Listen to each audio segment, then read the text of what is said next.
طلبتنا الأعزاء في تخصص الصحافة المطبوعة والإلكترونية السنة الأولى ماستر. مرحبا بكم إلى رحاب مقياس تاريخ الجزائر الثقافي. وفي هذه المحاضرة ضمن المحور الثالث المحاضرة الرابعة التي نخصصها لتاريخ الشعر الكتب والموسيقى في الجزائر، فنتناولها كمقومات للتراث الثقافي اللامادي خاصة الشعر والموسيقى. إذن بداية مع تاريخ الشعر الجزائري، فالشعر الجزائري يعد امتداد للشعر العربي القديم، وهو ما جعله يعرف نفس الأغراض التي عرفها الشعر العربي القديم كالمدح، الفخر، الرثاء والهجاء وغيرها. وقد عرف الجزائر نبوغ عدد الكبير من الشعراء الذين لا يقل شعرهم عن كثير من نماذج الشعراء الأفذاذ من شعراء المشرق، ويمكن ذكر بعض الأسماء التي لمعت في الأدب، منهم بكر بن حماد وابن واشكل التهرتي إلى غير ذلك، وهؤلاء كلهم، والمقري بن حمادوش إلى غيره، والمنقلاتي ومحمد بن علي الجزائري وأحمد بن عمار وغيرهم كثير طبعا.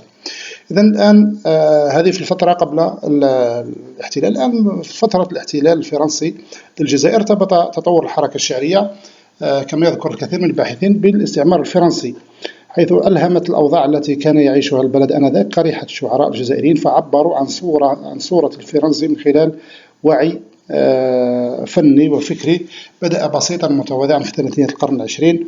فطبعا هذه المرحلة الشعر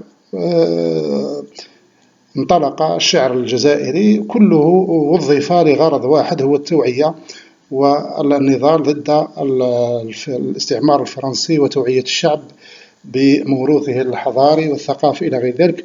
فهذه المرحلة عموما تميزت بالشعر النضالي ضد الاستعمار إلى غير ذلك. المرحلة التي تليها تاريخ الشعر في الجزائر ما بعد الاستقلال.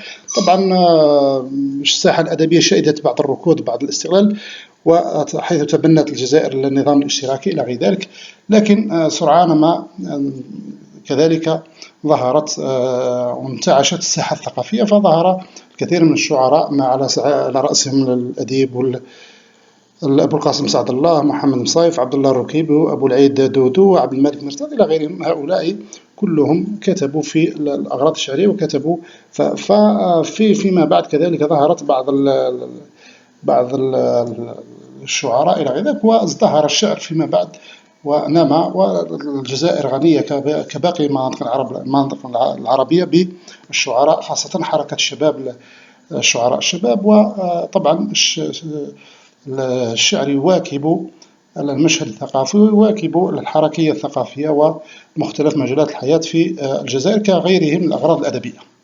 الآن بالنسبة للكتب والمكتبات، طبعا الكتب والمكتبات تناولناها في موضوع آخر يمكن العودة إليها باختصار، حيث يذكر أن أبو القاسم سعد الله أن الجزائر كانت في مقدمة البلدان الكثيرة الكتب والمكتبات، وكان التأليف يتم محليا والنسخ إلى غير ذلك. هذا قبل الاستعمار الفرنسي. بعد الاستعمار طبعا أو أثناء الاستعمار يذكر أن مدينة الجزائر مثلا خلال القرن السادس عشر كانت غنية بالكتب. الكتب فيها أوجد فيها من غيرها من البلاد في إفريقيا، وبقيت حواضر المنطقة العربية، فكانت مثلا فيها 20 مكتبة آنذاك، وكثير من الكتب النادرة، وخاصة الكتب الإسلامية، كتب الفقه، كتب العقيدة، كتب اللغة، كتب البلاغة، التاريخ والجغرافيا إلى غير ذلك. فكانت هذه الكتب كانت الجزائر فيها غنية بالكتب. والمكتبات كذلك كانت هناك مكتبات مرتبطة بالمساجد والزوايا، والمكتبات الخاصة لهذو نوعين من المكتبات: المكتبات الخاصة التي تعود إلى الأعيان والمثقفين إلى غير ذلك. بعد الاستقلال عرفت الجزائر عديد من التطور، خاصة بعد إنشاء مخططات وزارة الثقافة لتطوير الكتب والمكتبات ومكتبات المطالعة العمومية عبر البلديات، فانتعشت. طبعا المخطط كان في البداية متواضعا إلى غير ذلك، فيما بعد طبعا تطور وأنشئت كثير من المشاريع، وتم هيكلة القطاع الثقافة والمكتبات، وتم إصدار المراسيم التنظيمية والقوانين التي تنظم القطاع، فنشط القطاع، واليوم موجودة الكثير من المكتبات إلى غير ذلك، ويمكن طبعا العودة إلى تفاصيلها الآن. فيما يتعلق بالفكرة أو الجزء الأخير أو النقطة الأخيرة، المحور الأخير، تاريخ الموسيقى في الجزائر.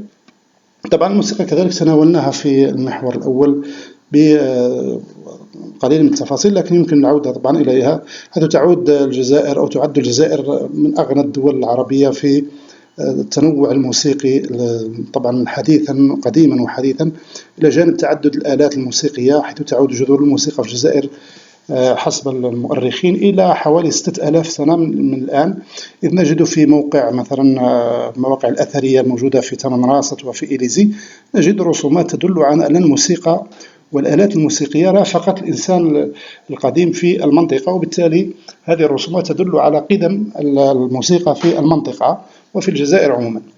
الآن تاريخ الموسيقى في الجزائر قبل وأثناء الثورة الاستعمارية، طبعا على غرار الجوانب الثقافية الأخرى أثرت الموسيقى في الجزائر بجميع الحضارات المتعاقبة على أرضها قبل الاستعمار، فمن الرستميين إلى الفاطميين، الحماديين، الموحدين، الزيانيين، إلى غير ذلك، إلى أن وصلت إلى الحكم العثماني.